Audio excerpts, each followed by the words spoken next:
Hello, Wisdom family. Hope you're having a blessed Tuesday. I'm coming on here real quick before work to talk to you about the power of the is-ness. Now, if you want to know more about the is-ness, I would recommend going to YouTube and searching for Muji is-ness. He has a great couple of videos that he does where he talks a lot about it in a very clear way. My perspective of is-ness is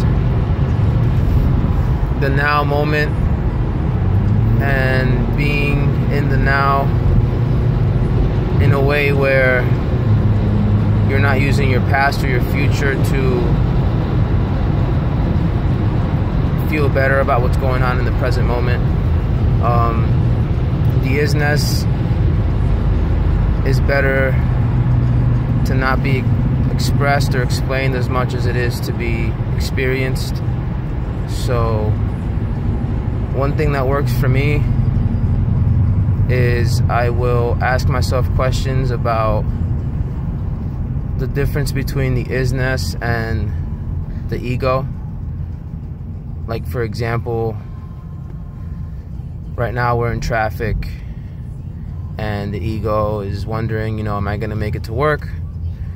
And I ask myself, okay, well, is the is-ness affected by traffic in a good or bad way? And the answer to that is no, because the is-ness simply is. The is-ness is the traffic. So how could something be affected by itself when it already is the thing that you feel might affect you in a positive or negative way? So throughout your day, you have to use questions to point you back to your is-ness. They call it self-inquiry, which is another way to point to the is-ness, where you can use questions not to get answers, but more to feel the difference between living in an egoic state as opposed to living in a free state, a state where you're more worried about what's going on now than you are about what's gonna happen or what has happened.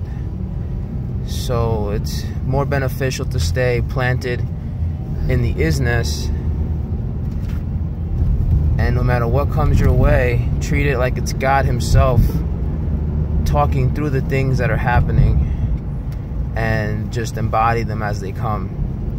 No matter what they are, just keep embodying the is-ness, the present moment, because the present moment is God.